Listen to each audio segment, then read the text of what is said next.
Siya, upapa lwakeze zohlala la. At the backup members.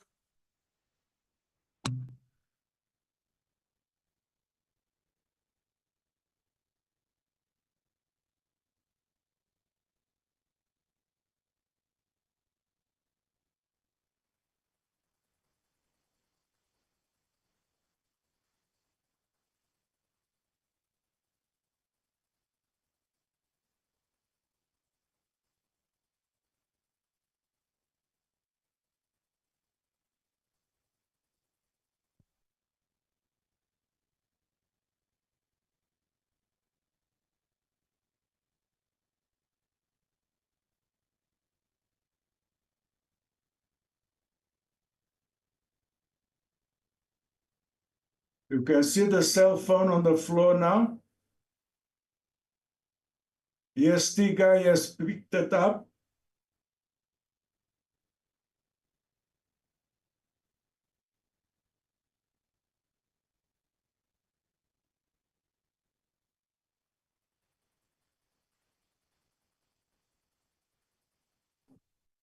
Ephraim, can you hear me?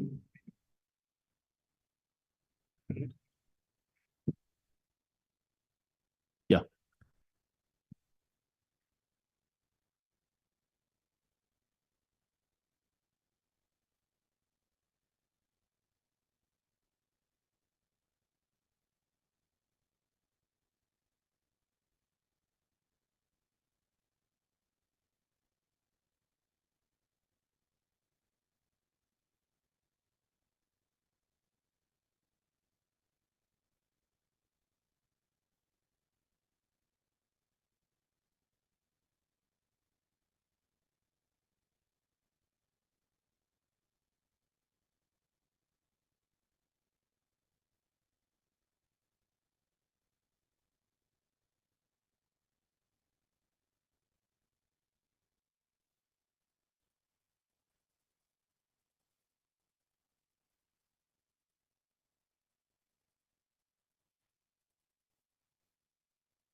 adjournment.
Recording in progress.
Good morning.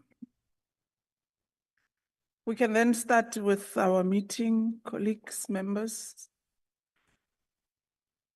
We have a short agenda item today.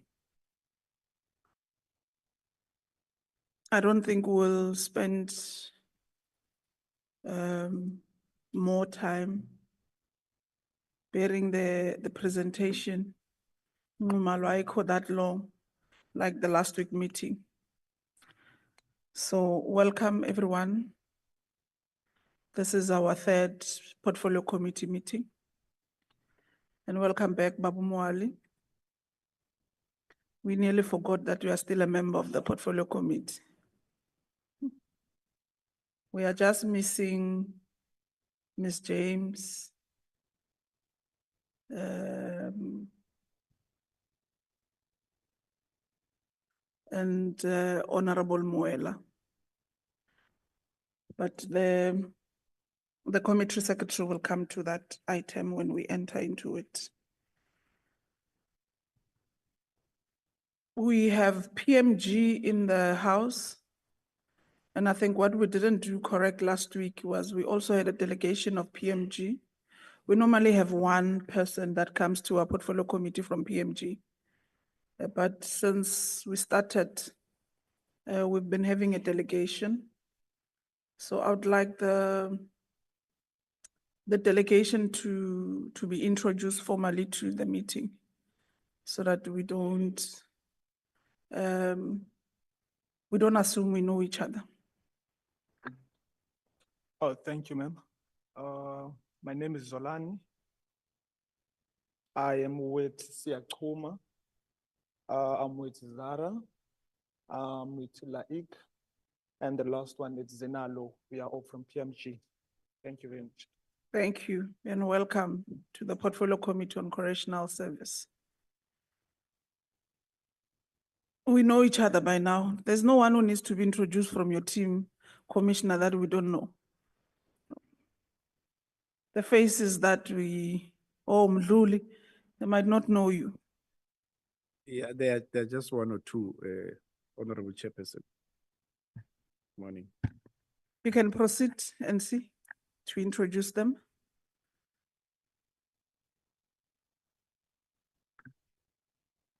Thank you, Honorable Chairperson and honorable members. In the team, the new members that we have is Mr. Mdluli, who is responsible as an acting director for EST, the emergency support team. And then just in front of him, we have Ms. Munyemoratu. She's part of the security chief directorate. We have Dr. Jordan, who is going to be our lead presenter today. The rest of the other faces, as you mentioned, Honorable Chairperson, are regulars at the committee. And on the other side, we have the acting DC in human resources, Mr. Mokhele. Ms. Bond is the Chief Deputy Director for Human Resources. I think it's for the first time she attends as a CDC. She was acting before. As I indicated, Honorable Chairperson, the rest are regulars, including Mr. Nxumalo. You can introduce us to Mr. Nxumalo. Nxumalo Jehovah. And let me thank also Nxumalo for taking over my interviews last week, because I would have referred all interviews to him on the escape issue in Paulsmo. Siyabonga Nxumalo for that. So, welcome, Honorable Daniels. We're about to start. You arrived right on time. Oh, amen. Sia, let's get apologies. Morning, Chair. Morning to the meeting. We have an apology, Chair, from the Minister, and the Minister is attending Cabinet. We also have an apology from the Deputy Minister. She will be joining the meeting a bit later on. We also have an apology from Honorable Niehaus. Thanks, Chair. We also have an apology from Honorable Muela, who's attending to international relation.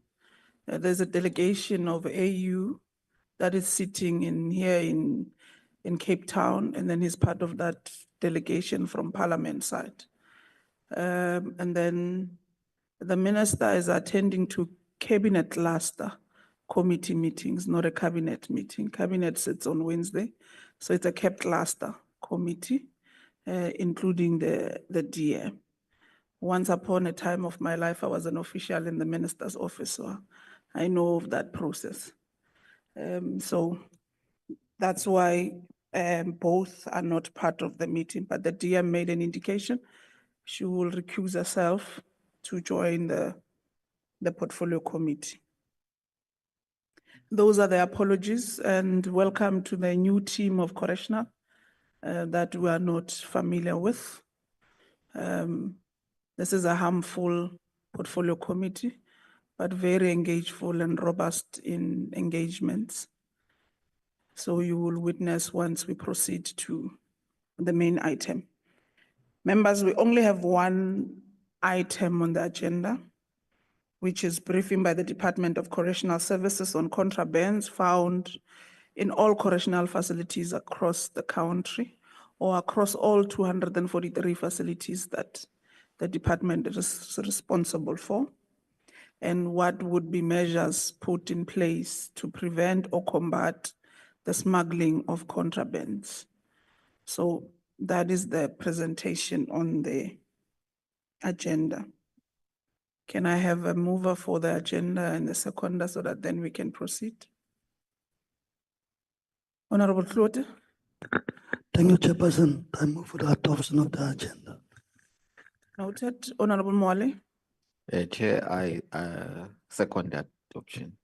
thank you. We can then proceed. Today, NC, you are the leader of the delegation. So then you can then proceed to take us through with the department. Thank you, Honorable Chairperson, and honorable members. I will request that we go straight into the presentation. Dr. Jordan, who's the acting Chief Security Officer for the department, will lead us on the presentation. I also have a request, Honorable Chairperson, that at the end of his presentation, we play a video just for a few minutes to demonstrate the day-to-day challenges that we are facing in dealing with contrabands. Thank you, Honorable Chairperson.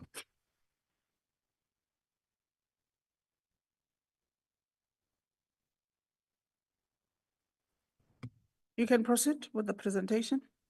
Dr. Jordan. Thank you, Chairperson. Good morning, Chairperson, and good morning, members. Good morning, National Commissioner and senior officials. Please allow me to go through the presentation as that is sent to the Portfolio Committee. The topic is contrabands found in correctional centers across the country and measures in place to prevent contrabands. The slide number 2, Chairperson, is only the contents of the layout of the whole presentation. So we can go to page 3, which is the purpose of the presentation is to brief the Portfolio Committee on the status of contrabands confiscated in measures and measures put in place to ensure that contraband-free correctional facility.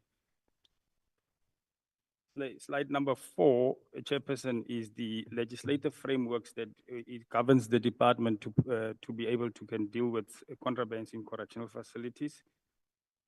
And then we can go to slide number 5, which is the problem statement, Chairperson. Outcome 3 of the National Development Plan emphasizes that people in South Africa are feeling safe and safe in line with the goal of DCS, responsible for ensuring secure and human conditions of detention, meaning which the offenders that are in our care, it's our responsibility to see that they are safe when they are incarcerated. In line with that, DCS finds itself in the war against the contrabands that are entering correctional facilities as a high influx in terms of that.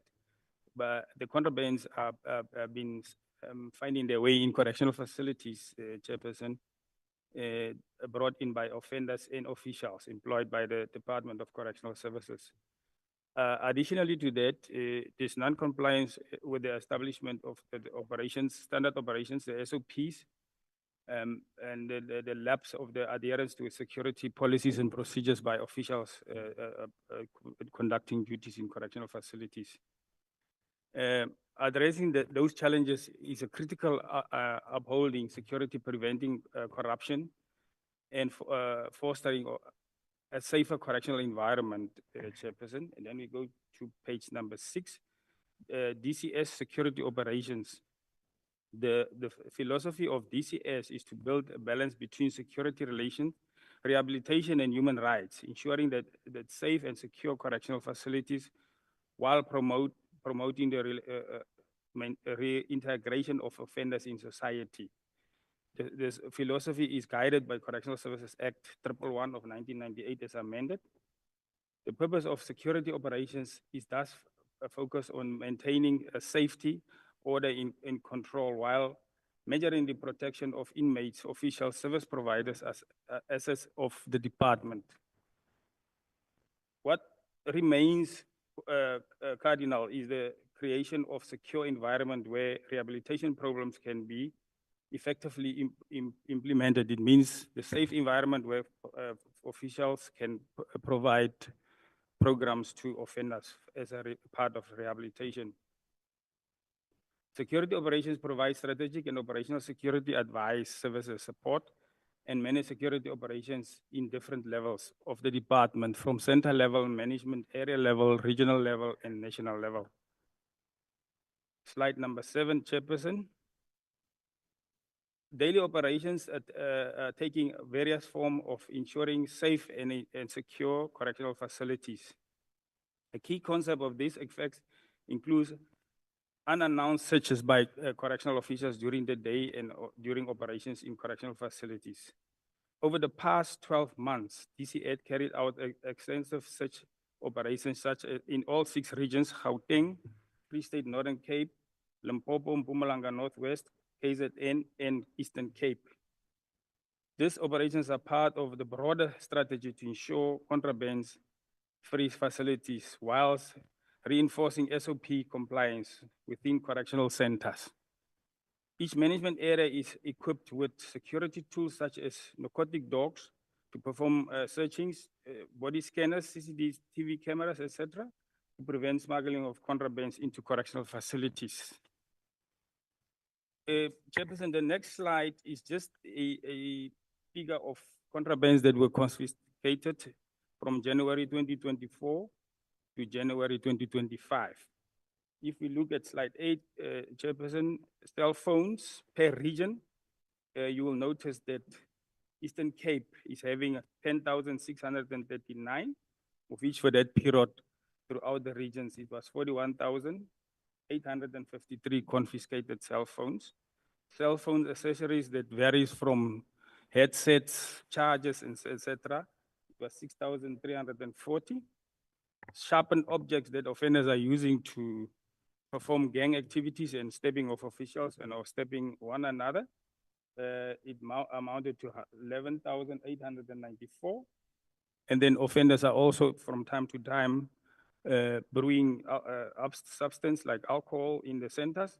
It amounts to 267.6 liters. And the substance of drugs in different categories, Chairperson, you can see there's 1.58826.71 grams that was confiscated. And then another common contraband that we are find in correctional facilities is the money. And if Chairperson would note that Gauteng is the highest with 98,984.08, and the whole total of money confiscated for that period is 201,765.13, Chairperson. Now, if you look at slide number 9, the analysis on contrabands confiscated in DCS. During the report, Eastern Cape reported the highest number of confiscated cell phones comparable to other regions. Gauteng followed closely with a high number of cell phone accessories and each being recorded. Meanwhile, Western Cape reported the most confiscation of sharpened objects and drugs. We know Western Cape is more known about drugs in this province, Chairperson. Free State and Northern Cape, as well as Limpopo Northwest, recorded the lowest statistics in these categories. The high prevalence of smuggled items at the center level highlights challenges faced by some regions. Page 10, Chairperson, detecting contraband before entrance. into correctional facilities is crucial for mainly security, for maintaining security, sorry. Once illicit items are successfully smuggled inside, these responsible becomes significant for challenges, often leading to for fear of officials being prosecuted due to lack of direct evidence.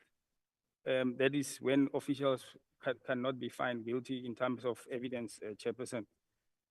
A concern issue is that failure to criminal charge officers caught smuggling, especially while small quantities are found in their possession. It means when the police are weighing the dagga and they found that it's not criminally viable to charge them for in possession. Despite the law probability, any amount of illegal items within correctional facilities due to the qualities found, some cases are not enrolled as they will not be able to stand in court. DCS continue to curb smuggling and maintaining institutional integrity. As a result, several measures have been implemented, including strengthening surveillance around correctional facilities, improving checkpoints, inspections, and holding heads of correctional centers accountable. So, Chairperson, on the next slide is just some pictures of community members that were caught trying to smuggle in contrabands at access points or visit areas. So we can go to the next one. Some of our officials that were also caught trying to smuggle in contrabands in correctional facilities, just pictures that are blurred, Chairperson. And then on page 13 of our presentation, Chairperson, officials involved in smuggling contrabands confiscated DCS January 2024 to 2025. A total number of 64 officers were involved in smuggling of contrabands in correctional facilities, and the following disciplinary actions were taken against them as per Correctional Services Act 111 of 1998, Section 124. 16 officials were dismissed. 37 officials are undergoing investigations. 11 officials were criminally charged for corruption and handed over to the South African Police Services. Page 14, steps taken against officials who were found with contrabands within the correctional facilities. At least 145 offenders were charged internally, and their privileges were then taken away from them, and that includes, amongst the others, offenders' shopping privileges was taken away for a certain period. Offenders were reclassified and moved to other correctional facilities. All cases handed over to the South African Police Services for further handling, Chairperson. Number 15 is steps taken against members of the public who were found with contrabands and with an aim to smuggle them into correctional facilities, January until January 2024-25. A total number of 44 members of the public were suspended from visiting correctional facilities. They were fined with contrabands during visiting hours to offenders to correctional facilities. 11 contractors were also found with contrabands while they were searching at access points. All cases were handed over to the South African Police Services for further handling, Chairperson. Slide number 16, DCS measures to prevent influx of contrabands to facilities. Effective implementation of the standard operation procedures and gang combating strategy. Deployment of ESTs at identified high-risk facilities to conduct intensive searches. Close monitoring of physical contact visits and searching clear identification before allowing entrance. Conducting regular security searching of officials and offenders. Proper supervision of work teams. Stringent hospital references and guarding of inmates when outside of the correctional facilities. It means when offenders are attending external hospitals, we harden the security when they go in there, especially when it's remand detainees, Chairperson. Measures to prevent influx continue. A master high-profile incidents be elevated to, we are using the net joints to elevate cases to the, as well as the prof joints to assist the department to deal with such cases. Continuous conducting of threat and risk assessments as identified at facilities and implementation of actions provided after the TRA have been identified and risk been recommended. Establishment of a well-resourced information gathering team to center level to prevent smuggling of contrabands, meaning which here we're more using of inmate information and dealing with that to deal with contraband smuggle. Working collaboration with other law enforcement to enforce that smugglings are stopped to enter correctional facilities, Chairperson. Then we go, then Chairperson, that is the end of my presentation. I thank you, Chairperson and National Commissioner. Commissioner? Okay, the suspect has entered the search room, is now on the scene now.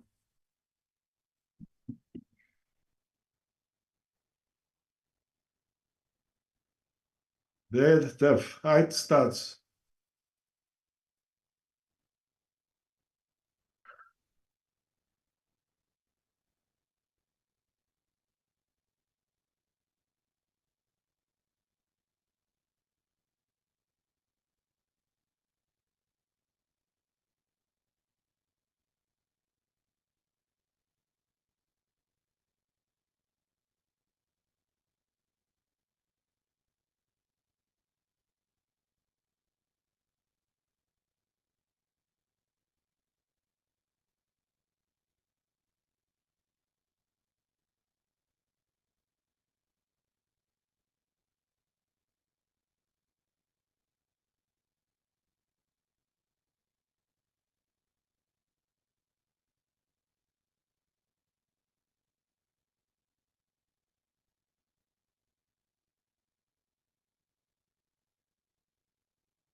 You can see the cell phone on the floor now. EST guy has picked it up.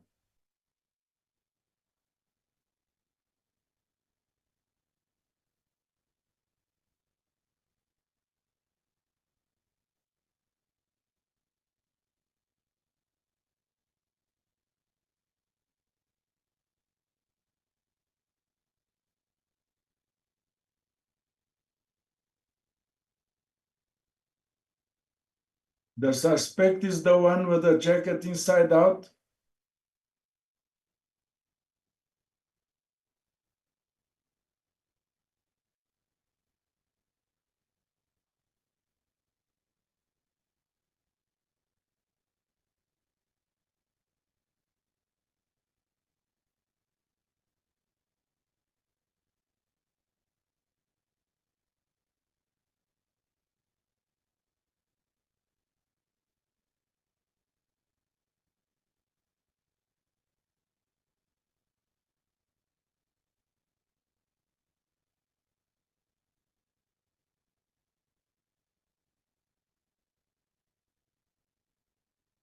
Commissioner, please take us through the video.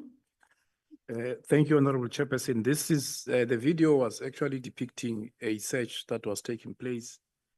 A member of the EST team was searching the offender and there was that altercation, a fight ensued there, but the main issue was the cell phone, which was then confiscated. We asked to show the video, Honorable Chairperson, because we wanted just to give the portfolio committee a view of what we're dealing with on a daily basis. Other members of the security team did join the member of the EST, but still within the confines of the Correctional Services Act and Nelson Mandela rules on how we should treat offenders. The offender was still on his feet. We were interested in getting the cell phone. Obviously, he was charged and reclassified. The footage comes from the integrated security system that we have installed, not in all correctional facilities, in those that are densely populated, where the traffic, the movement is high, and where the risk is high. At least we are able to detect and also cover such through the CCTV cameras. So that was the video, Honorable Chairperson, and thank you for giving us an opportunity just to show that part. Thank you so much, Commissioner.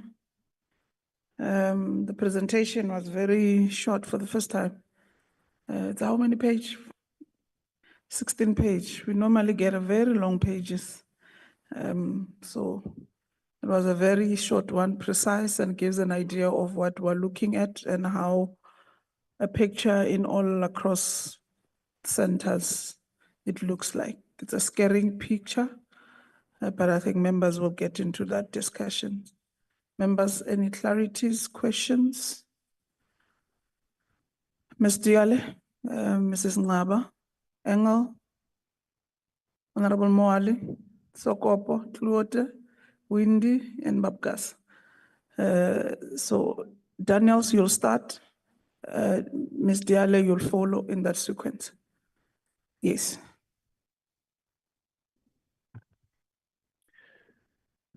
Thank you, Madam Chair. Good morning, National Commissioner and the team, colleagues. Good morning to all of you.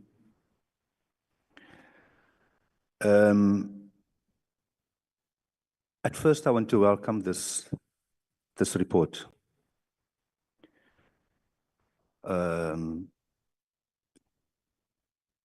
One has to acknowledge certain things, albeit it being uncomfortable things, but we need to acknowledge it.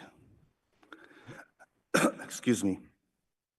I don't have all the answers, but I would like to express my view by firstly appreciating the challenges that correctional services are faced with. The different categories of criminals that they have to deal with on a daily basis, and having looked at that video, it is indeed worrisome had it been my father or my mother going to work under such circumstances. So I think we cannot not mention the appreciation for the services that you are rendering when it comes to that. It makes me reflect on an incident, and I stand to be corrected, but my guesstimation is that it must have been around 2019 or 2020. It's in Albans. It was either Christmas Day or Boxing Day. I was there and saw what happened with that stabbing that took place there. So your lives are at risk. And the reason why I'm harping on the fact that your lives are at risk rendering a service to the country is when I look at the presentation and I reflect on the contrabands, and I look at the figures given of officials that's being charged, further investigated, it takes me to my point I want to land on. And that's why I said, even though it's uncomfortable, we have to deal with those things. In prison, the number is very much alive there. In prison, a lot of decisions get taken from leaders of gangs from inside. In prison, lots of instructions are given from there. And I'm just thinking, and I cannot help but reflect on, in my neighborhood where I live, there's a lot of people there that's now in the four corners. And if they ask me as a warden to make sure that I bring certain contrabands to them and I refuse to do so, I may be faced with certain consequences, or my family at least. So the human nature steps in, and I'm not trying to condone the smuggling of contrabands. I'm trying to put myself into the shoes of our people who are there so that we can come up with ways and ideas to manage these type of realities that we don't really want to talk about. And if you're not going to bring what I want, I know where your child goes to school. I know where your wife or your husband works. I know where you live. And that sometimes make people act out of character because of the pressure that's been put upon them from inside. And those are the uncomfortable realities that we need to also look into and how best we can manage such situations. I think lastly, Chairperson, you know, again, I'm going to say something that is not probably going to find favor with anybody or everybody. But it's also the uncomfortable truth. When you look at what happens in prison, and you look at when they fight and when they don't fight, there are certain contrabands which is not illegal, but it's been decriminalized. And once those things go around in those four corners, everybody is happy. There's no fighting, there's no nothing. But let a weekend pass by where there's no such contrabands, those things who are decriminalized. That puts you slightly up higher than other people around you when you've used it. In the absence of those things, you find the stabbing Sunday night, a fighting. Monday, you see there's so many people being. If it's been decriminalized, we also have to look at different ways to regulate certain things. Because that by itself also will contribute to less violence in between those four corners. Like it or not, it is what it is. And we really need to look at different ways to manage what happens inside there and also in the best interest of all these people in front of us here, their safety. And I thank you, Chairperson. Thank you so much, Mr. Allen. Thank you, Chairperson. Let me just raise my concern. I understand my colleague has indicated that your life is at risk in terms of what you do on daily basis. Yes, I agree. But my main concern is in respect of cell phone. I'm looking at slide 7, the cell phones that were confiscated throughout the country in 12 months only. 41,853, 41,000. So that goes to say there's a lot that can be done to keep this from happening. Now, my question is, do you engage staff? I know I've asked this question in one of the previous meetings that we had, but the number says to me that not much is done in investigation of these cell phones. I've also indicated to the team that, or to the department, that SAPS is able to investigate a cell phone, its whereabouts, its origin, who had it, the contacts in there. Now, for us to get 41,000 cell phones in 1 year in the facilities means that cell phone number 1 that was confiscated was not investigated, up to 41,000 cell phones. Now, if we had done such investigations, I'm sure we'd be able to have traced where those cell phones come from, who brought them into prison, up to that. So it is my submission also at this stage that investigate more of these cell phones, but also you'll answer and let me know what you do when you confiscate these cell phones, when you get them into your possession. Do you engage SAPS to assist in that regard? That's number 1. Number 2, in facilities that you have body scanners installed, do you thereafter confiscate any more contrabands? To what extent does that happen? Do body scanners help the department to keep the contraband from going into our facilities? Question number 3, through you, Chair. The officials or staff members apprehended as a result of assisting or aiding the intake of contraband. I see over the period under review, that is 1 year, there's only 64 or around 64 that were taken into, perhaps charges laid against them or maybe action taken against them. My concern is there's a lot more involvement of officials in ensuring that contrabands go into prison. Clearly, inmates are unable to do this without the assistance of officials. So my thinking is not enough is being done to investigate the involvement of officials.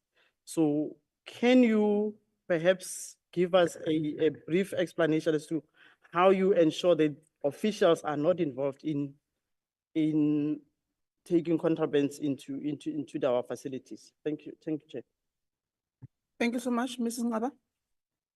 Thank you, Chair. 4 questions. Do you have any breakdown assessment of how the contraband is getting in? So between officials, outsiders, maybe stuff that's getting thrown over the fence, do you have any sort of idea which is the biggest source of the contraband? Is that assessment in the process? I feel confident that my colleague is going to bring up SAP's investigations, but I just wanted to ask, so you say that all the cases involving the public were handed over to SAPs. You say that all the cases involving offenders were taken to SAPs. I notice you didn't say that all the cases with officials were taken to SAPs. And I accept that you say there are 37 undergoing investigation, but why can't your internal investigation and the SAP's investigation run parallel? Why were they not all given to SAPs? And then on slide 17, under measures to prevent contraband, bullet point 3, you said establishment of a well-resourced information gathering team. What does that mean? As far as I know, you are under-resourced, you are understaffed. Where did you get this staff? Now you say it's well-resourced. Please tell us more about that team. And then the last point is I'm going to die on this hill, and that hill is perimeter fencing. I went to Worcester, I think I've told you this. They show you where the fence was cut, people come in, scale the building, and go deliver contraband inside the prison courtyard. I was at Ballsmore on Friday. I saw where the convict escaped. Same place, you can easily throw a package over there where the work teams are. Without perimeter fencing, I'm not sure that you are going to win this fight. Now, I asked you a parliamentary question. The response came back. There's 120 centers that need perimeter fencing. I accept, I know I'm on your side. You don't have the resources. I know. But you have to start with what you have. What is the plan? Are you going to try and do at least 10 centers this year, 5 centers this year? How are you going to tackle that? Because for as long as members of the public can jump over a prison fence, do you know how crazy that is? Also, beyond contraband, somebody's going to die. One day they are going to smuggle in a gun and someone's going to die. So drugs are the least of your problem. What are you doing about perimeter fences? Thank you. Engel? Thank you, Madam Chair. Yes, it was when myself and Ms. Naba visited Worcester. It's the first time in my life where I see that people want to break into prison and not out of prison to take drugs in. It was bizarre. Now, the mention was made of body scanners and all of these things, but we know that this type of devices costs lots of money. And it is something that we know DCS does not have at this stage. There's no budget for these things. I want to know in terms of criminal charges that was laid in terms of Section 119 and 120 of the Principal Act. Is there a problem that SAPs don't want to open a case, or is it a problem that they don't want to conduct investigations? What's the problem there? Because I'm sure that if that is done, and whether it is an official or an inmate, he's charged. If it's an inmate, there's further charges, and he's going to get an extension of his stay in the facility.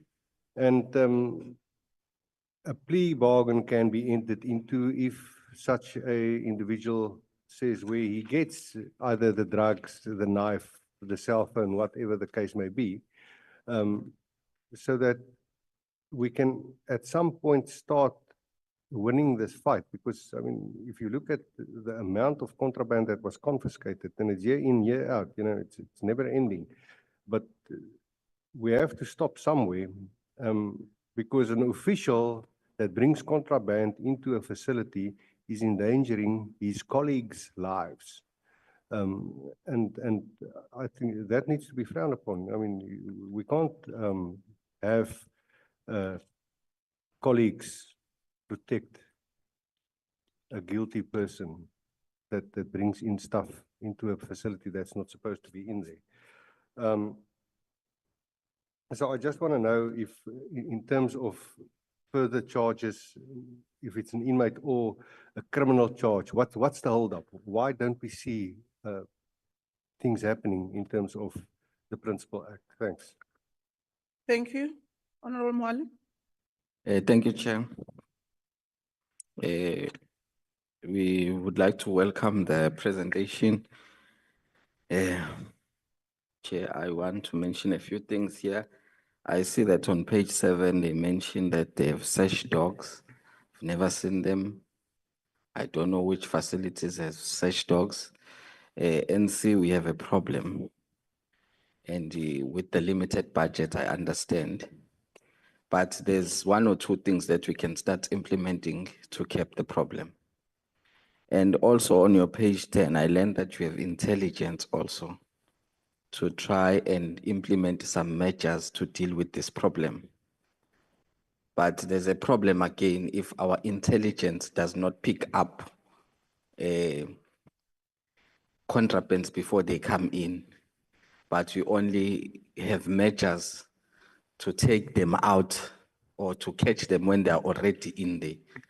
So I think NC, we need to implement measures that will prevent contrabands going in, than to have measures that are going to pick up contrabands when they are in our facilities already. So our intelligence there, or our intelligence that we are mentioning that we have here or we are employing here, should be actually giving us such information, you know, such measures to ensure that they don't even come in, the contrabands, number 1. Number 2, Chair, I would also want to reiterate what my colleague here is saying. Charge these people criminally. Public officials, charge them criminally. The Act allows for that. Charge them criminally.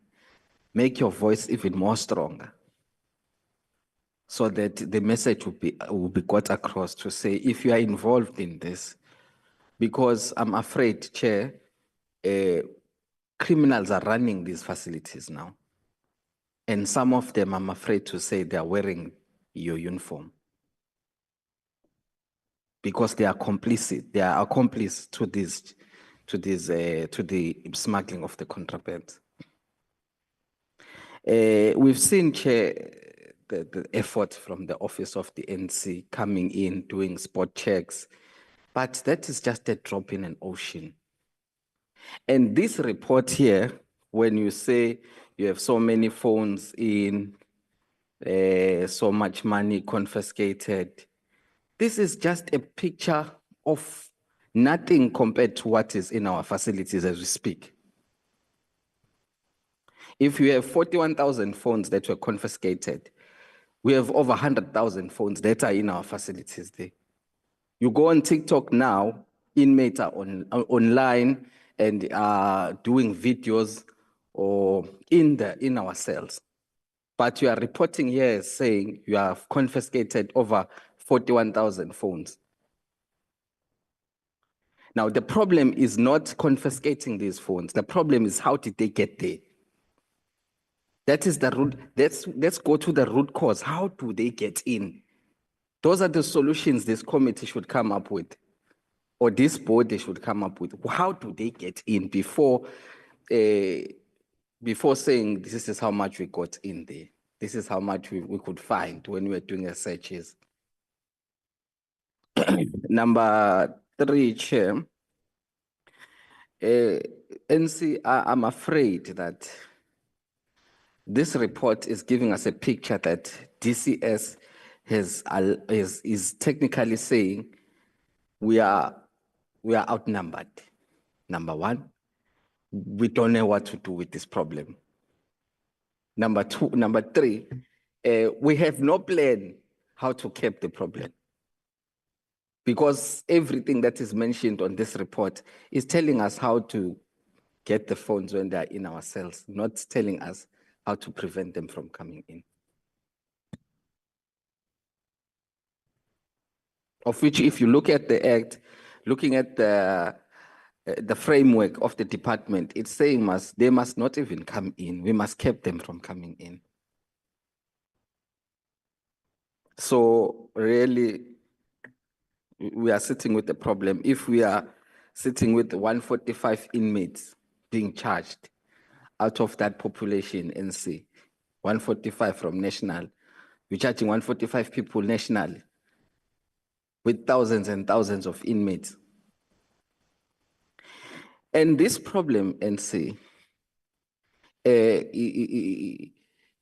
of contraband, more particularly phones, cell phones, is allowing criminals to continue to do criminal activities in our cells. We have criminals who prefer being in our cells and continue to do criminal activities than being outside. This then contributes to offenders going out of our cells and continue to offend, because even when they were in our cell, they were never rehabilitated because they were continuing with everything they were doing outside. That's why we have cases of people who are coming out of our cells. We've signed all the papers to say, no, he has done 1, 2, and 3 programs, but this person has been offending since he got in there. Has been involved in criminal activities from the day he got in our cells.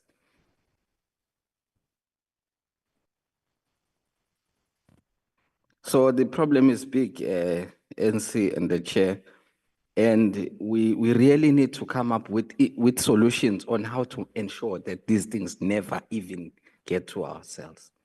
I see that we're trying to also put in more CCTV cameras. But Chair, with the limited budget, my suggestion would be, let's have more dogs in our cells. Because they can easily pick up these things. Dogs even easily pick up these things. And we've seen that if you bring in the dogs and you would not have issues with that cell or with that correctional center for that period that they are dogs. Consider having them, Chair, NC. And also number 2, consider the scanners. Consider the scanners. Because really, if we want to win this is a battle, this is a fight. This is a fight. As I close, Chair, I want to really commend the work of the NC. You work tirelessly to ensure that this department is on par. But I'm afraid from your team, NC, we have criminals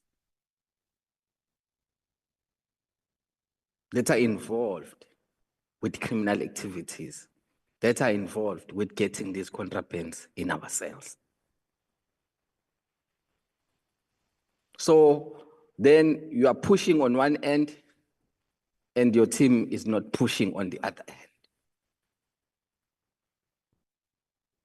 So really, we need to, by the time we leave here, have come up with suggestions, with solutions on how to cap this problem.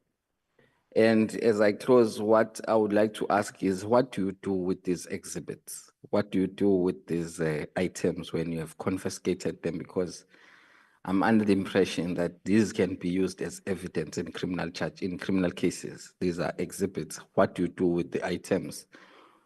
And also, I would support Honorable Member yet that if you got gadgets, further investigate them. Further investigate them. Thank you so much, Chair. Thank you, Honorable Mwali. Honorable Sokobo. Thank you, Chair. and good morning. I think I want to welcome the report. And also I want to commend the NC and the team. I must confirm that although there is not everywhere dogs, I can see that you are working on it. Out of 10 management areas in the Western Cape, majority of them does have dogs. Your K9 unit. So it's an indication that, like Honorable Moela was saying, that National Commissioner, you and your team are trying very hard to get to where it is. Indeed, I would agree with him that maybe you must work on having more dogs. And of course, with your budget constraints, but still look in the issue of defenses. Honorable Engelbrecht made that point that there's more break-ins than break-outs. In the last portfolio committee, I think I did make mention of it. There's now even break-ins into members' houses. That is how loose it is, or that is how community see it easy. And ordinarily, one would have wanted to walk as far as possible from a facility. When somebody now even sees an opportunity to come and do burglary in a prison facility, then it says a lot. I think part of what we'll have to look at, Chair, it's the daily security plan from head of centers. I think the department must act on that, because if there is a daily plan submitted and there is things like contrabands and escapes, I'm sure the head of center must be held accountable for that to happen under his watch, because he or she might have then signed off that security plan. Cell phones, Chair, maybe we must take it to Parliament to have an act on how to deal with people that are found with cell phones. Except what the department is moving, because Honorable Mwal is correct. If you count 41,000 cell phones that you have found in a financial year, you've got 160 in that community So the question would then be, how many did you not find? The danger with this thing is that, I think Honorable Daniels make mention of it. This thing, and I would love Honorable Klute to take it up with, because it's also serving in the police committee, that our communities are run from inside these facilities. There are extortionists that are incarcerated, but are still making sure that extortion is continuing outside. And they are doing that by using these cell phones. It's correct, our people are not safe. And I am asking myself that between the department and SAPS, that's why I'm referring to Honorable Klute, how is the relationship? Because if SAPS is failing, then the department must take it upon them to find a way of tracing these cell phones. Because if we are able, I think it was last year, and it was in the police committee, they were able to trace a cell phone, and they found out that actually this cell phone is making contact with a police officer outside. Because if the minute a person who is inside using a cell phone and calling me or anybody else, it means that I am an accomplice to that criminal activity. And that will curb or deter this spider web of criminal activities that are taking place using cell phones. I'm still not clear about finding. I'm not encouraging finding it with an inmate. I still don't find it clear that when an official is found with a dacha, that official can be charged criminally irrespective of the size, the weight of what it is. Because I would want to believe that if I have that, I must then have something from the doctor that is saying that I'm using it for medicinal or any other thing. Either than that, my work environment would then makes me to be a suspect of bringing this thing inside to the cells. And again, I'm time to time pointing to Honorable Klute to make this point tomorrow, so that maybe from committee to committee in Parliament, we start to engage on these issues, because we know that it is not your responsibility to charge people. Yours is to report. And if there is a lack for an appetite to do it from the police side, then it means there is a reoccurrence of the habit. I think, Chair, let me stop there. Thank you. Thank you so much, Honorable Klute. Thank you, Chairperson. Firstly, allow me to greet the Chair, honorable members, the National Commissioner and officials of the Department of Correctional Services. Also to greet the delegation of PMG. On a lighter note, delegation of PMG, I'm the only honorable member that doesn't have a Stewart voice. Yeah, but allow me to come back to the presentation. Firstly, allow me to welcome the presentation that was presented by the Department of Correctional Services. Mine is just a few questions on the presentation that was presented regarding the issue of contrabands. What I wanted to know, Chairperson, National Commissioner, how effective is the Department of Correctional Service security operations? The reason why I'm asking is because the contrabands number, the statistics, is still rising. What I also wanted to know, what will stop the offenders that were found with contrabands that were reclassified and moved to other correctional centers? What will prohibit them for doing it in the other correctional centers?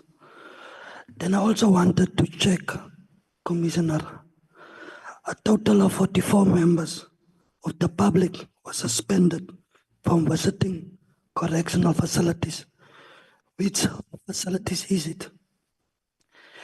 What I also wanted to check with the Department of Correctional Services is the shopping period of the offenders that was taken away. For how long was that certain period that was taken away? Then the 37 officials that are still undergoing investigations. For how long is this investigations been on? The last one, Commissioner, is what I wanted to check. In terms of the body scanners, how does the body scanners assess us for not having contrabands within the correctional centers? And I thank you, Chair. Thank you so much, Honorable Klute. Honorable Windy. Thank you, Chair. Good morning, members, NC and your delegation and all present here.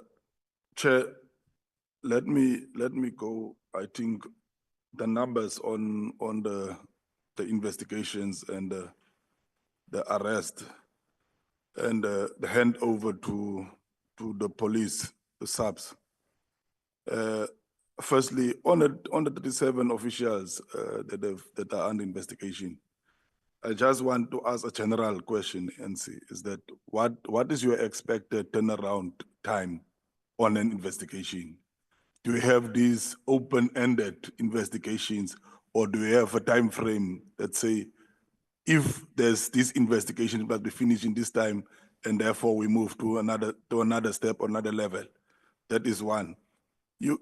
you say you've dismissed 16 officials and 11 cases you've handed it over to subs. What happened to the 5? Or is it not related, the 16 that you've dismissed and the 11 that you've handed to subs? Because then it will become, then you will have 27 general cases. So if it is not 27, then you just have to give me clarity on that one. I always have a problem with the location of prisons and what is the impact on where the correctional services are located. You talk about your Paulsmoor. I'm talking where I'm coming from. The Beaufort West prison is in town. It's in town. They are not far from the community. So you can, at night, actually, it's more busy than during the day. When the prison is closed and in Beaufort West, it is more busy than during the day because everybody is trying to get in and place whatever they have to place because for the yard cleaners tomorrow to pick it up. So I just, what is the impact on where you can talk about Worcester itself? The prison is in town.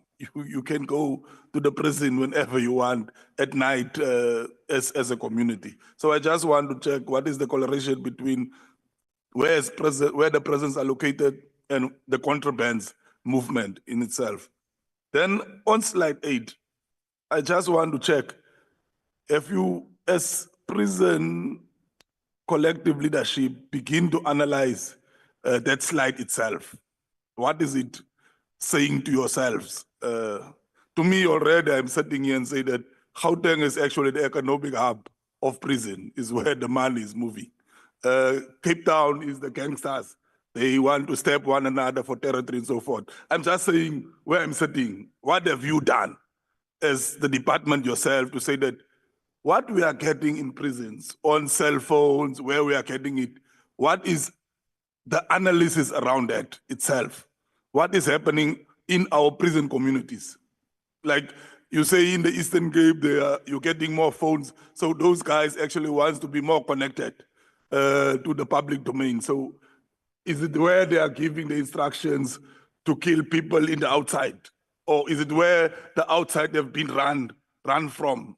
I'm just making my own analysis sitting here and see, have you done that kind of analysis on what the pattern that you are getting? You are saying that you are having joint meetings with different other departments working in the security cluster. I know about signal jamming. I don't know if you ever heard about where signals are jammed, you cannot phone out, you cannot phone in, the signal have been jammed. And what is your policy for your staff? Can you use your cell phone during working hours? Are you allowed? If you are not allowed, so why should you have network and signal at prisons? If prison warders are not allowed to work on their phones, they have a phone in the security system that your family can phone you directly to work. Why do you have signals at the prison?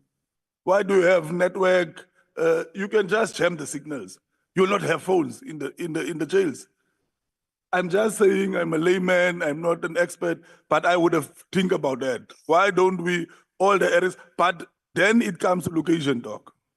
When you have a location where the prison is in town, you can block the signal as much as you want. They will be able to access network because they're in town. Town is not going to block signal for everybody in town. So I'm just raising that one. On the issue on cameras, I think if you can have that kind of acceleration on the issue of cameras, you will not have a lot of problems. More cameras, you'll have more eyes. So I think, NC, that is maybe one of your priorities that you must put as a department, to have more cameras in prisons. And then on the 11 contractors that have been found with contrabands, what have happened? Because they just put it there, sentence, we found 11 contractors with cell phones or contrabands. What happened then after?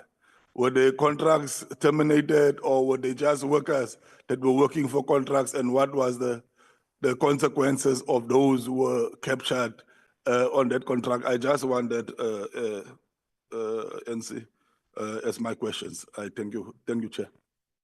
Thanks, Wendy. Babkasa. Thank you, Chair. The report on contrabands in our facilities reveals a systemic security lapses, weak accountability, and a lack of consequence management. Despite measures like body scanners and narcotic dogs, the confiscation of 41,853 of cell phones, 1,458 kgs of drugs, and 201,765 in cash just over 12 months underscores a failure to secure facilities. The Eastern Cape and Gauteng regions in particular shows alarming levels of smuggled items, indicating regional disparities in enforcement. And the report also highlights an inadequate consequence management. Only 64 officials were implicated in smuggling, and with just 16 dismissals and 11 criminally charged.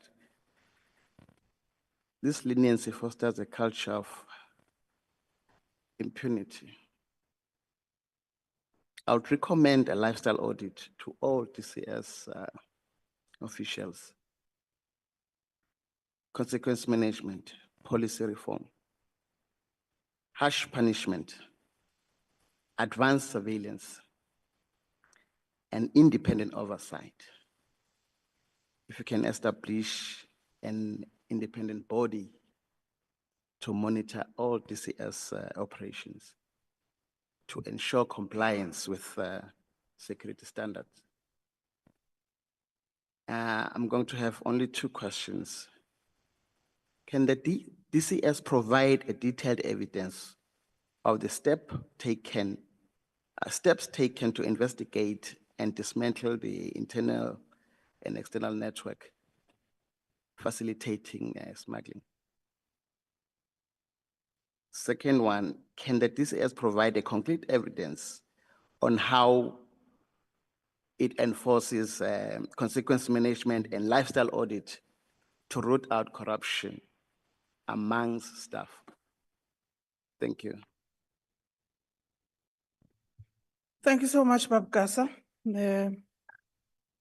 Your look was saying you can answer now, Commissioner Babkasa.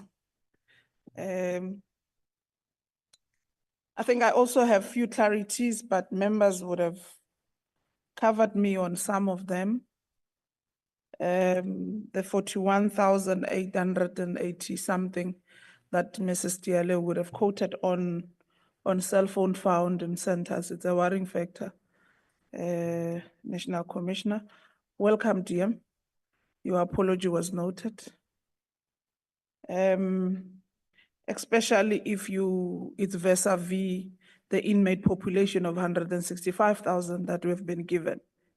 It's a seriously worrying factor. On the slides that Dr. Jordan would have reflected on the number of contrabands found in facilities, it makes an indication that KZN becomes the second highest in terms of smuggling of drugs, is the second biggest province, because Western Cape is the first, KZN is second. But when it goes to monies that are recuperated from facilities, it says 27 Rand. I'm not sure if Dr. Jordan, you're able to reflect that. So the monies don't talk to what they found. So I'm correct, it's 27 Rands. So, but other amounts in other provinces is 11,000, especially with the amount of drugs that you would have received in facilities. And we know that drugs is on a basis of it's being sold in facilities.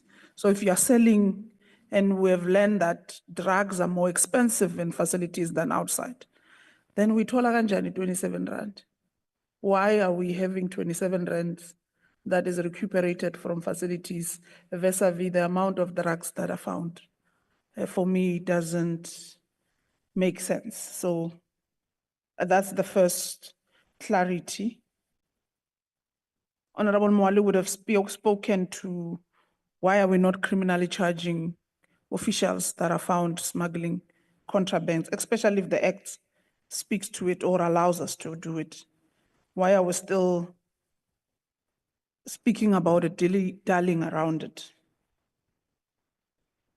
On a total of 44 members of the public that Dr. Jordan would have made an indication of, whom are suspended from visiting correctional facilities because of they were found smuggling contrabands during visiting hours. How long have they been suspended for? And why didn't we go the route of opening cases against them? Because they're found with contrabands.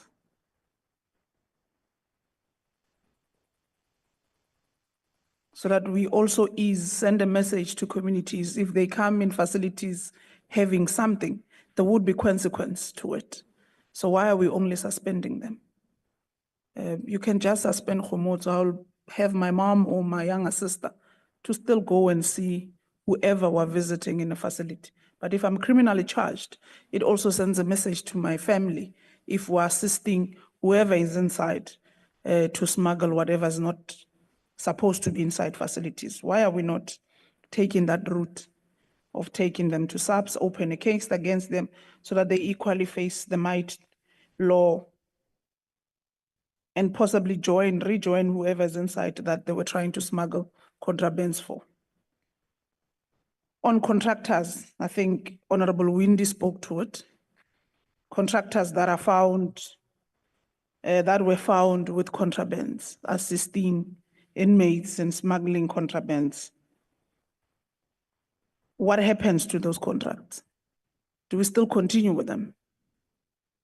Whilst we know they are also a source of smuggling contrabands inside. Instead of them doing what they are contracted to do, they have also found other means. What happens to those contractors? Do we still let them continue with providing service to the facilities? Or do we cut the contracts? Or do we tell the contractor to deal with those who have been smuggling? The last one would be a total amount of 201,765.13 cents, which is found in all correctional centers between January 2024 to 2025, based on that stat, Dr. Jordan, which we flighted, we spoke on the 27 rands. What happened to this money? What happens to it? Because we've been able to collect from correctional facilities. What happens to it? Do we reuse it? If we're reusing it, for what? Or we just keep it, or we take it to SAPS as part of evidence? Siyenzani ngale mali esiyitholile kumajele? That's the last clarity I want. And see, I think DM will join the process since she came in when questions were already asked by members. Thank you. Thank you, Honorable Chairperson. Let me say good morning to the DM. We did it on the cell phone. We have not seen each other today. And also, Honorable Chairperson, let me apologize for my voice. I'm struggling with a little bit of a touch of flu from this morning. The amounts that we collect are proceeds of crime, so they are submitted with cases that we open to SAPS, and they get to be part of what is called the CARA funding, which is a funding that is managed by the Department of Justice. A total, it's a fund where all the proceeds of crime are deposited. CARA funding is used back into the Justice, Crime Prevention and Security Cluster to fund strategic operations. We also apply for CARA funding if there are operations that we need to run. We don't only suspend members of the public, we open cases with SAPS. And when it comes to contractors, we terminate the contracts and also hand over the cases to SAPS. The issue of 27 rands, Honorable Chairperson, honestly something that we need to look into, but there are new ways of circulating cash in the system, where money market is utilized, cash send is utilized, even the cases that we follow of our members are getting more and more difficult because money doesn't exchange hands. It's deposited on ATMs through cell phones and through money market. So the amount that we have been able to confiscate, the 207,000, is not a true reflection of the illicit economy in correctional facilities or in the correctional system. There is more that is being exchanged, and it's happening through other means. We do run sting operations with law enforcement agencies. That's why in 2023, there was a member that was caught here in the Western Cape preparing drugs to the tune of more than 4 million at her house within a correctional facility setting. She's now arrested, but she's also linked to a drug cartel that through SAPS and the Hawks, we were at least able to assist in cracking. So the point that I'm making, Honorable Chairperson and honorable members, is that we are dealing with an illicit economy that is deep-seated, but yes, propelled by the lack of capacity in DCS and also propelled by the corruption and criminal acts that our members are involved in. Honorable Ngaba asked as to whether we have done an assessment on how contrabands make it to our facilities and what is the biggest contributor. The biggest contributor is our members. And that's why we have a policy on a bagless society. Our members are not allowed to get into centers carrying any form of a bag. They are not allowed to utilize cell phones. We provide them with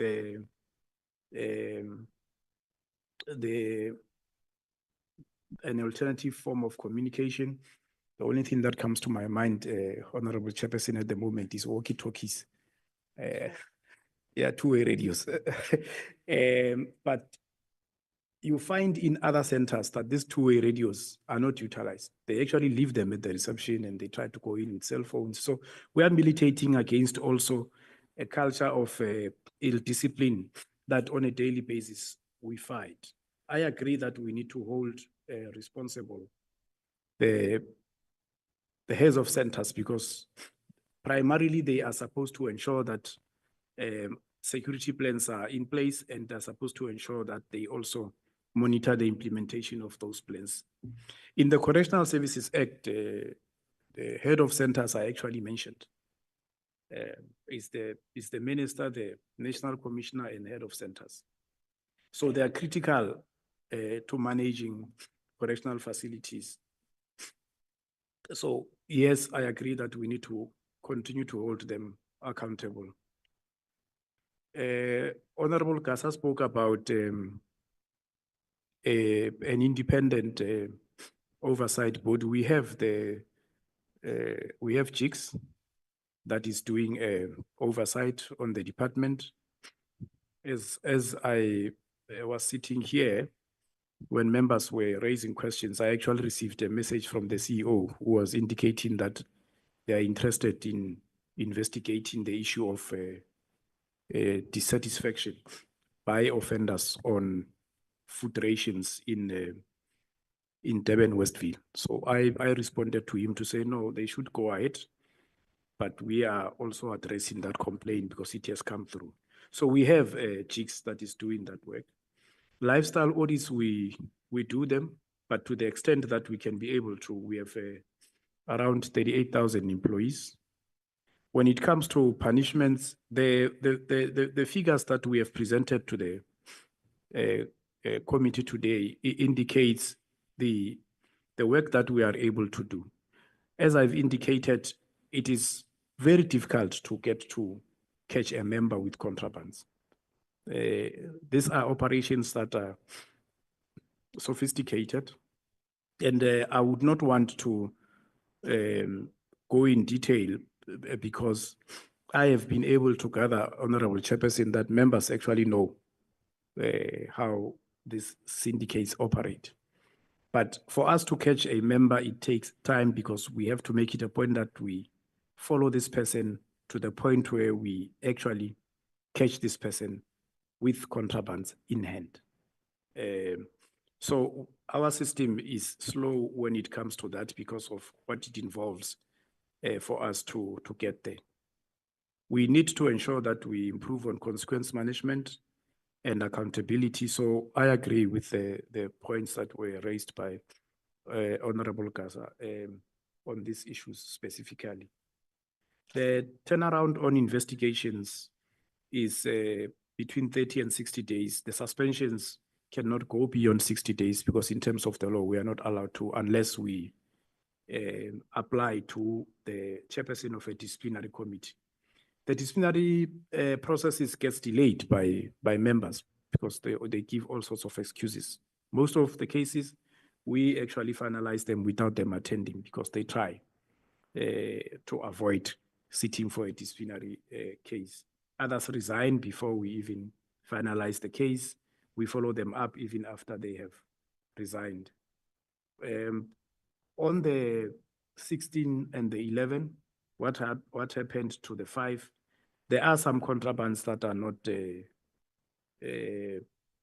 that you do not necessarily have, as we indicated, subs agreeing to open cases. So it's the 5 is a demonstration of the challenges that we are facing there, but we are following up with subs to ensure that at least we reach some kind of an agreement with regards to that. Dr. Jordan did speak to it when he was presenting. The impact of the proximity of correctional facilities, this is a challenge that we face on a daily basis. The proximity facilitates access to our facilities. And yes, I agree, Honorable Windy, at night is where most of these things are happening. And that's why we are trying to roll out as much as we can the integrated security system. At the center of that is the CCTV cameras. Have we analyzed the slide 8? We have. That's why we have categorized our correctional facilities. There are those that are high risk, and we have done threat and risk assessments of those centers, and how we approach them is different from other centers. For instance, in those centers, we would deploy the K9 unit. We'll make it a point that the members of the emergency support team that we deploy there are the most advanced. So we have categorized them. We can provide that information to the committee without necessarily going into detail.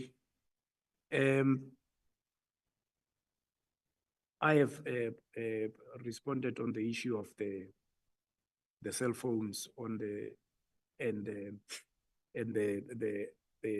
policy on backless society. Signal jamming is a difficulty, and Honorable Windy did speak to it. To jam a signal you have to make it a point that that line is a line that does not interfere with other emergency lines within the vicinity. But yes, other law enforcement agencies are jamming signals. They are allowed to. In terms of the law, as correctional services, we are not allowed to. We have been engaging ICASA on the matter. They actually responded to us to say, you are not allowed because we are not a security department. It's a matter that we have presented to the committee even before. It's a matter that the minister and the DM are engaging with the relevant authorities on. So because we are not classified as security department, we are not allowed to engage. We have to engage through SAPS or engage through other law enforcement agencies. The border management agency is able to jam signals because they are a security agency as compared to the Department of Correctional Services. So we are working on it with ICASA, but we have to go through the legal hurdle of our classification. Honorable Chairperson and honorable members, out of the questions and the inputs from members, we are acknowledging the emphasis on the steps that we have to take. I have made notes, for instance, on the issue of acceleration of cameras, on the issue of ensuring that we enhance our capacity of the dock units. I issued out an instruction in 2001 that we should revive our dock units. And our dock units were actually managed under human resources instead of them being managed under security. So we also removed that function from human resources.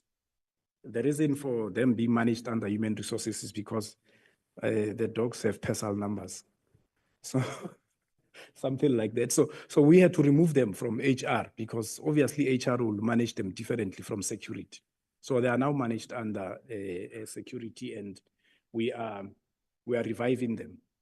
And we are working with the SAPS and other law enforcement agencies to make it a point that even the training of our dog handlers is equal to the task. The other point that was emphasized on what we need to improve on is the fight against corruption and criminality on the side of our members. And that is what we will do. The issue of shopping privileges normally is between 3 months and 6 months, but the main issue here is that an offender that is found with a contraband is actually reclassified to a high security incarceration so that they do not continue with the activity. We face a lot of legal challenges. Some of these offenders, we take them to the maximum security facility in Kokstad, and we have to take them out of there because of judgments from courts. But we continue to make it a point that we curtail their activities. Body scanners do assist because body scanners can show everything on the body, even whatever is inside the body. So they do assist, but they come at a price, and throughout the system, we have only 17 of them, unless I'm wrong. 14, yeah. And we have deployed them in facilities of high traffic with regards to movement. So increasing on body scanners would assist further.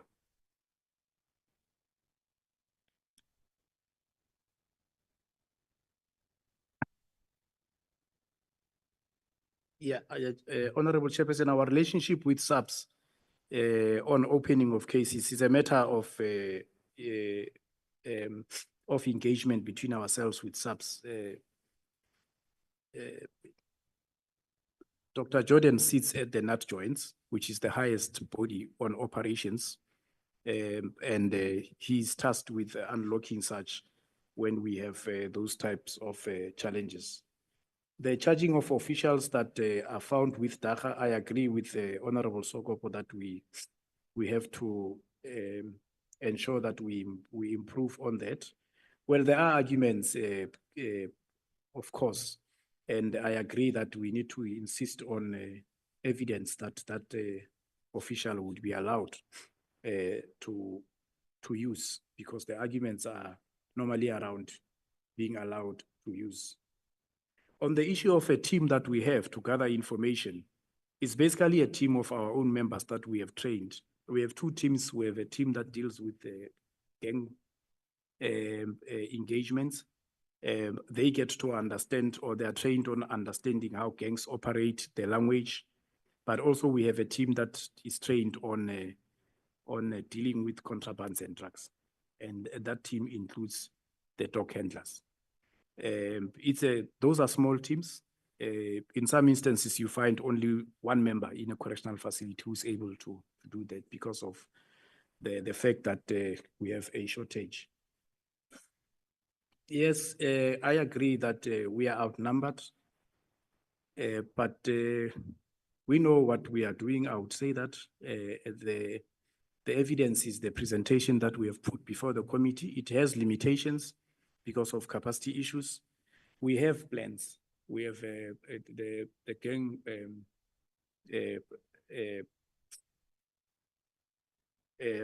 management strategy. We have a strategy on dealing with contrabands. We have security plans. The extent to which those plans are effective and the strategies has to do with our own members doing the right thing. The extent at which the plans and the strategies are not successful has to do with our members, some of our members doing the wrong thing. So it's a delicate balance that we strive to manage on a daily basis in our facilities. The root cause I have addressed, Honorable Chairperson. Mostly we are struggling against our members participating in these activities. We have members that are even gang members that are in uniform. Those are the ones that are indicated that we have to run high-level investigation processes with subs to catch them.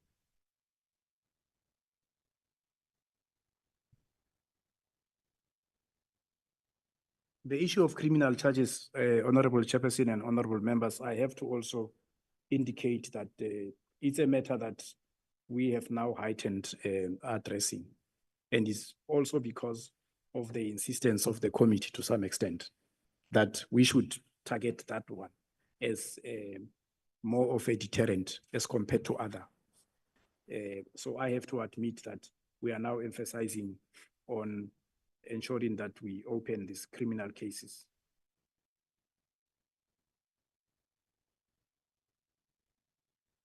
Parameter fencing is one of those issues that we will have to prioritize in the new financial year moving forward. I agree that we might not be able to put parameter fence in all the 44 centers that have been identified, but we have to start somewhere. Dr. Puerta has already done an analysis of how much it will cost throughout the system. And based on that analysis, we will be able to target moving forward.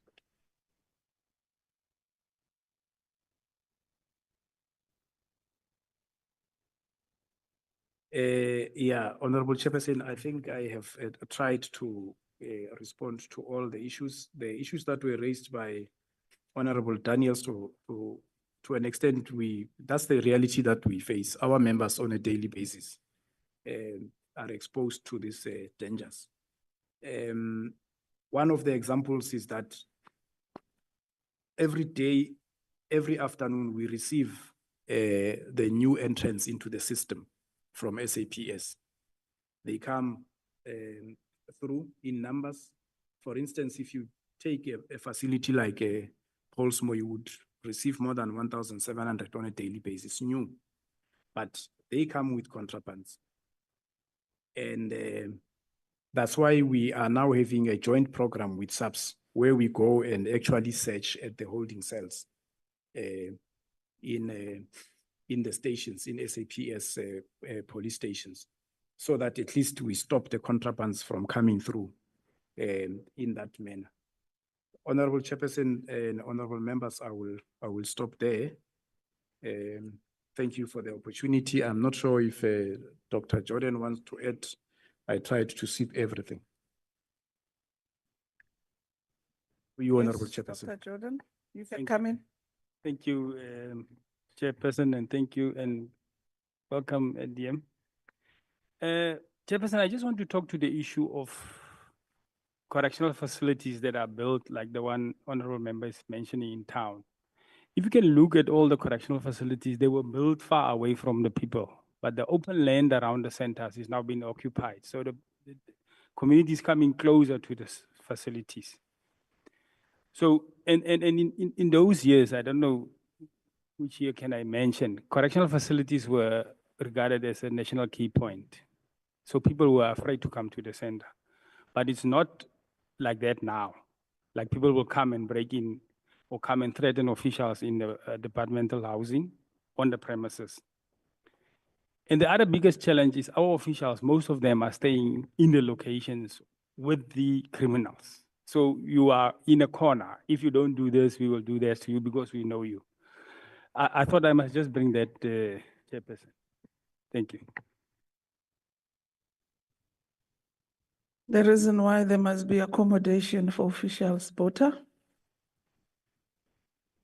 so that that cornering of officials with the community does not happen. I think Dr. Bota knows how much we stress on this, including the safety and risk of officials, because some of these inmates, they are able to send out heats outside against them if they don't comply with their demands inside. So that's one of the key priorities why we make sure that if we visit a facility, it must have official residents to be able to curb some of this. Members, were all our questions and clarities answered? Mrs. Diale? Thank you, Chair.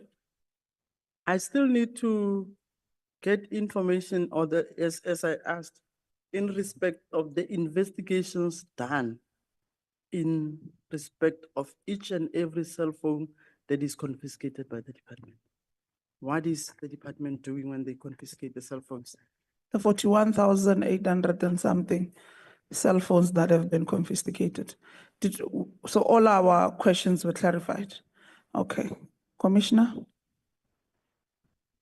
Thank you, Honorable Chairperson. Apologies, that one I really did not talk to it. We hand them over to subs and request subs to help us with the cell phone analysis, because most of the cell phones, we find them locked. So sometimes where we can be able to get an offender to open it through the ways that we use, we go straight in and analyze. Where we can't, we hand them over to subs. They take them to their experts for them to be able to analyze them. And that's how most of the cases that the subs is investigating are also cracked. Some of the cell phones, as the members have indicated, they get detected, but we actually allow them to be used, because as we allow them to be used, we then get to gather more information. So it's a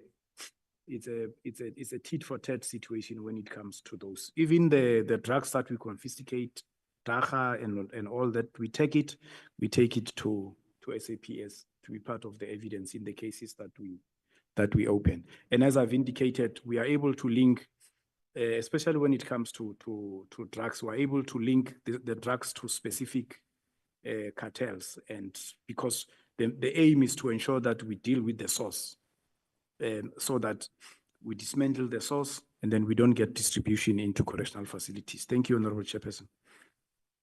Thank you so much, National Commissioner. Any follow-up, members? Follow-up questions? Right. Okay. DM, it means My members don't want you to come back and respond to some of the clarities. They are satisfied.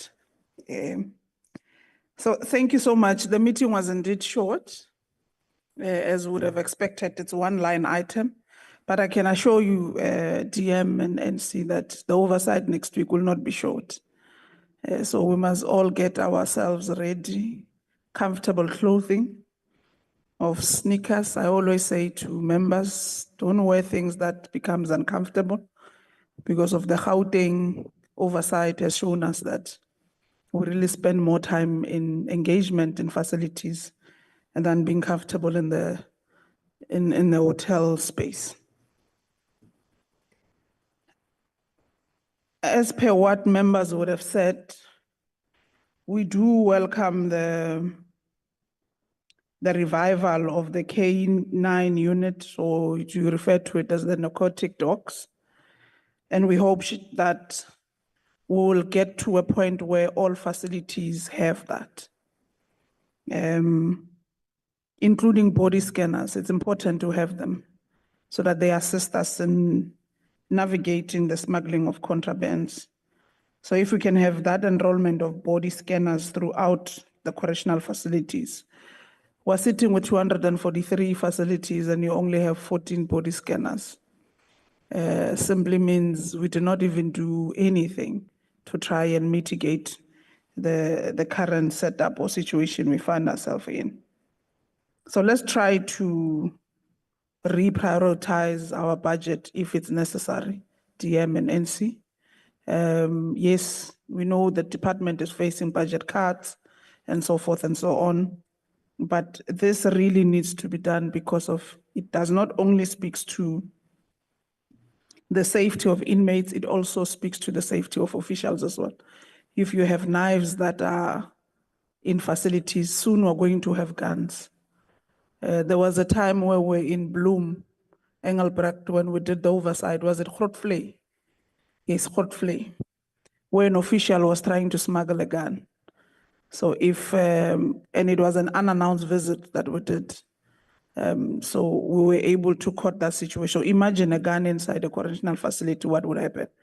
So we really need to find mitigating ways to reprioritize our budget so that at least per financial year, NC, let's just have 2 or 3, especially in these high risk facilities. Based on your graph by now, you know which areas produce there's a high number of contrabands being smuggled in facilities. So that there is something that we're doing.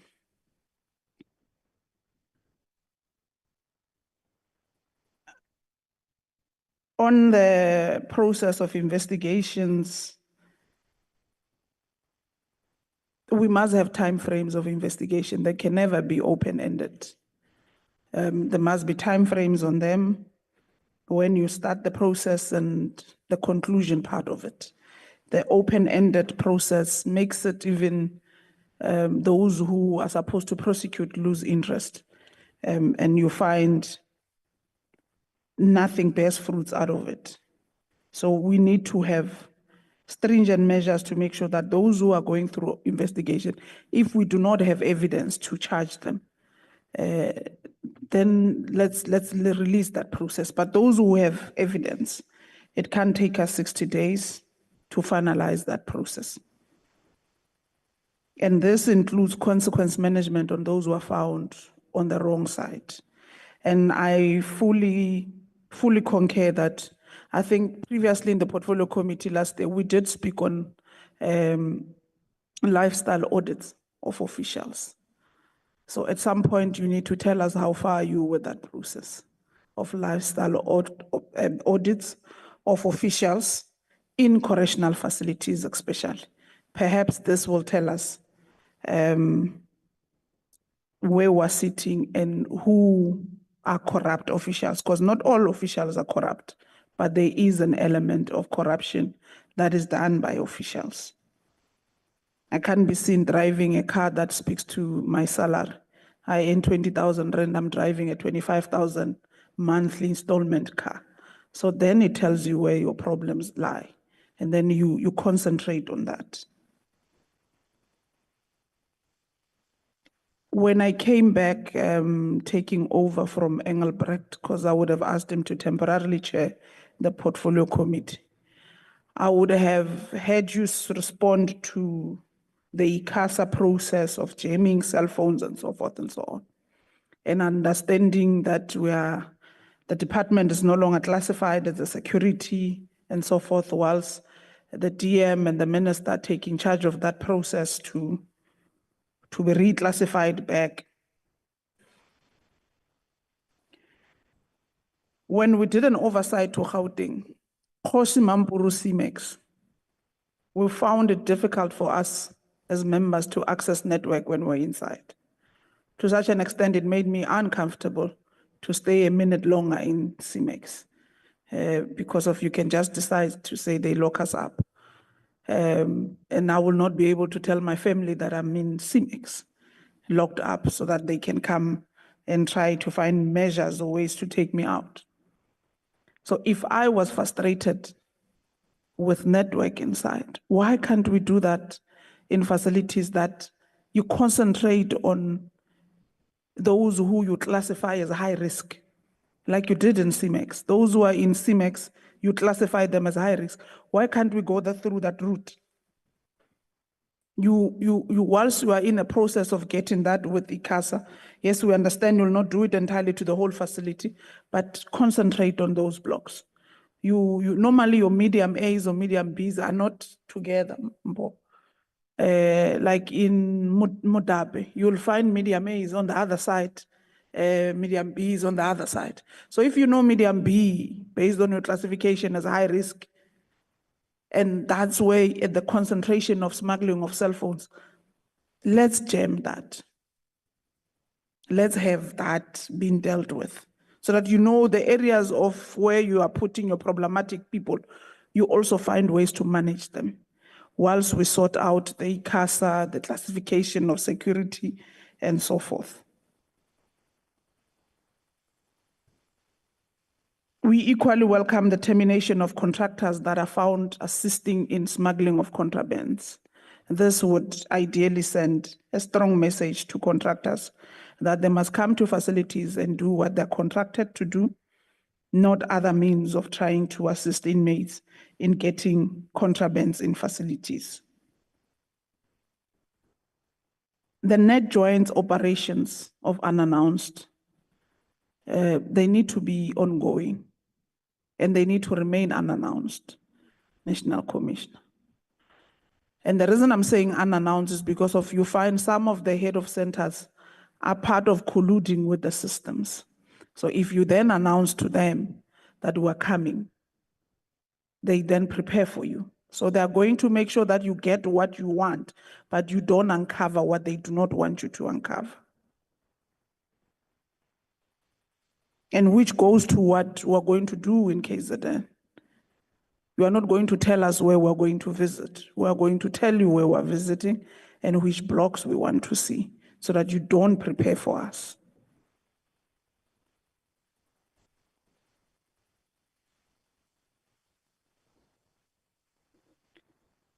Honorable Moali would have lamented broadly and extensively on this matter that we need to implement measures to prevent contrabands coming into facility, not deal with the aftermath of contrabands in facilities.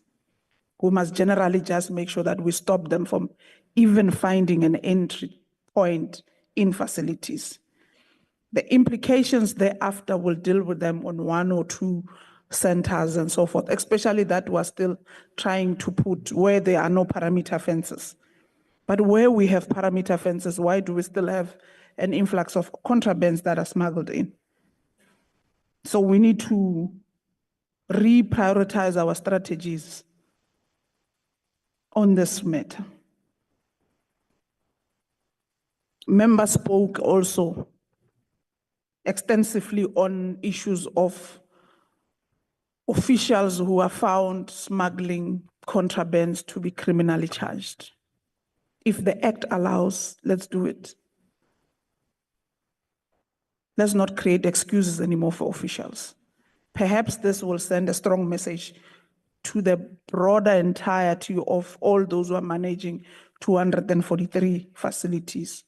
That if you are found with just a mere cell phone, inclusive of anything that you are bringing inside the facility that is illegal, you are going to be criminally charged. And that means equally a dismissal on the spot.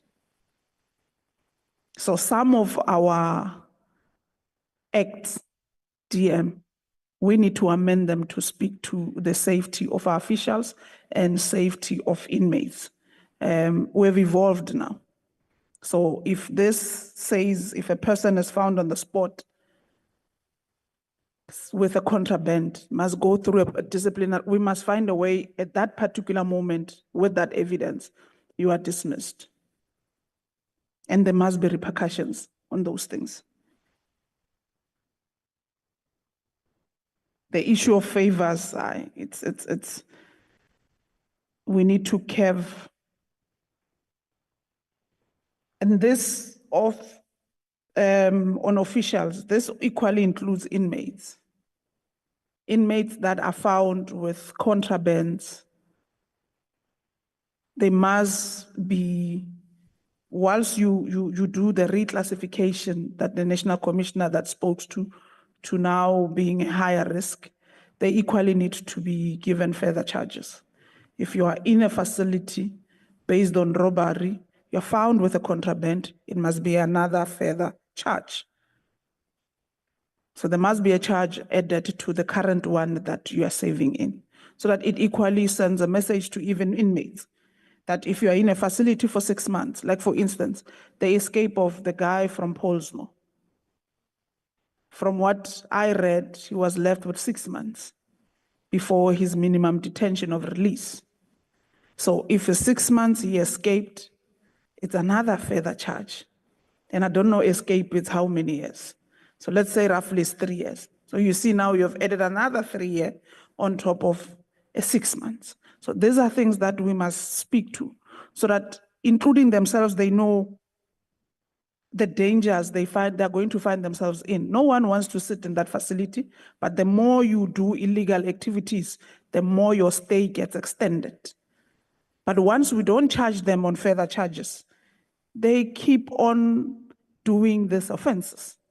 So we need to bring in subs on this matter, and it must not classify which one must be charged further and so forth. We are giving them because of evidence found on the scene. And those intelligence operations that you do, they must be ongoing.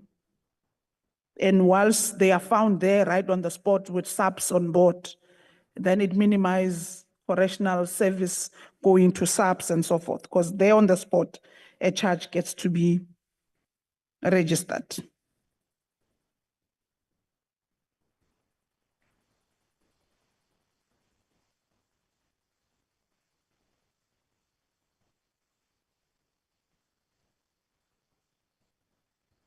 I think I've spoken to all recommendations that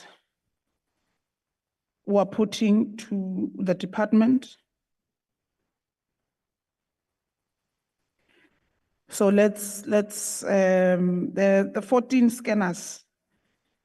Is it possible for us to get which facilities have the 14 scanners? So that we know which ones do we have. But yeah, those are the recommendation we're putting.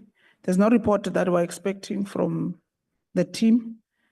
It's just for us to have an idea of the 14 facilities that have body scanners. Which one are those? So those are recommendations that we're putting and that the department must work on in trying to mitigate the smuggling of contrabands in facilities.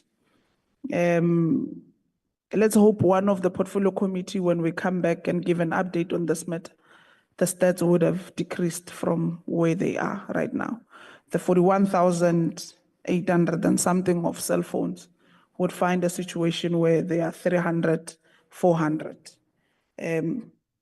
Not because of there are no cell phones, but because of the strategies that we have put in facilities. So today is our last oversight. It's our last portfolio committee. Next week on Monday, the team members would be traveling to KZN as indicated for an oversight. So the oversight will start on Tuesday up until on Friday. A letter has been sent out. We've also received a letter from the minister. A letter with pertaining to facilities, which ones we are going to visit. National Commissioner will liaise with SIA on that one. But on Friday, we would have a visit to one correctional facility in the morning.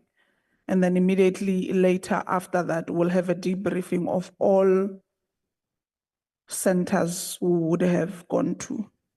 And the debriefing is meant for all centers to give us a way forward on how they are going to mitigate what would have found in centers. If it's a situation like Modapi, they must then be able to come and on Friday to tell us what becomes a plan of action. So we must leave KZN knowing what is the plan of the department to deal with certain areas or centers that are dysfunctional or that are not operating the way they should be. So we're not going to leave there with hanging matters. So that's the point of the debriefing, and would have asked the department to facilitate a venue for that debriefing for Friday. I think JIX, you have informed JIX. JIX is informed, Public Works as well is informed. And then on that note of Public Works, possibly in the next quarter, we'll have in the next term, it's still a discussion between myself and the Portfolio Committee Chair of Public Works. We would have a joint Portfolio Committee of Public Works and the department so that we deal with matters of infrastructure, maintenance between the two departments. The other one says you owe us, we don't do service. The other one says we don't pay because of you are not servicing us. So we really need to get to the bottom of what's really happening. So there would be that joint portfolio committee between the two departments. We are waiting on researchers to conclude their work on how we're going to start the process of amending the Correctional Service Act 73 that speaks to those incarcerated in facilities. So once the researchers have given us the role of the portfolio committee and how to get that ball rolling, we will start with that process. So that we then assist the process of overcrowding, especially that deals with foreigners that are incarcerated in our facilities. So once we've gotten a sense on how to go about it, then bilaterals between Home Affairs, International Relations, and the Department of Justice will then ensue. The Department of Justice is ready, waiting for us as the portfolio committee to invite them to present on their role of courts, on how they can assist the department. So once the researchers have done their part, we will then indicate to the department on this process. So this will be amongst key priorities of the portfolio committee to assist the department with current conditions and issues that it faces, especially in trying to deal with overcrowding. We are not going to be a portfolio committee that only interrogate reports. We are also going to be a portfolio committee that will assist the department on their work. Complaining, we will sit and complain, but where there's solution from us, we are going to provide and be able to move. We also have a responsibility to serve as members. So members, those are, I've done an announcement as well already on the oversight. SIA will liaise with your team on the logistical part of the centers. So members, thank you so much, DM. Thank you for leaving the cabinet CAP cluster meeting to join the meeting. We fully appreciate. And also for leading the delegation of your team. Any parting words, DM, even though Awisono namhlanje yazi. No, thank you very much, Chair. Let me appreciate the acknowledgement of multitasking. But I think we were well represented by the team from the department as led by the National Commissioner. And I think the support that the chair is giving to the department itself as a portfolio to say you are with us to unlock and make our work easier, it comforts us. But also to say we take guidance on the recommendations as presented, and as we plan and reprioritize our things, how best do we adjust so that we can render an effective service? We really appreciate, Chair. And I think that also the awaiting of the researchers in terms of assisting us in terms of these amendments, really it is appreciated so that we review and amend so that we can work better. Also, my plea, Chair, would be as we continue with this within the cluster, also the portfolio committee to assist us with other chairs in terms of us working as a team. It is key for us, and we really appreciate the work that you are doing to say justice is readily available, working with subs, irrespective of how many grams or milligrams. Contraband is contraband that is taken to our facilities. It should be dealt with, period. And we appreciate that we are the voice as a department, but also as a portfolio, you assist us in that regard. But also lastly, to communicate formally as an elected office bearer to our communities out there, to say you smuggle things, you'll not exit our facilities, we'll make sure that you remain, so that they know every day that you can't bring foreign things, contrabands within our facility, because fighting to stop these, it's everybody's business. Hence, we're saying corrections, it's a societal matter. We need them to assist us so that we assist with the rehabilitation, not them pushing things within our facility. We really appreciate. Thank you, Chair. Thank you so much, TM. Members, we'll meet on Monday. Sia will communicate our logistics on where we're meeting and so forth. I know we're going to have dinner, all of us. Moali, we have agreed as the portfolio committee, we're going to have dinner on Monday. You were not there when we made that agreement. You are invited to our dinner. The department will meet you, Mama Andronica. We look forward to you taking care of us in KZN, as you did in Gauteng. So, members, thank you so much for joining. PMG, thank you for coming through. The meeting stands adjourned.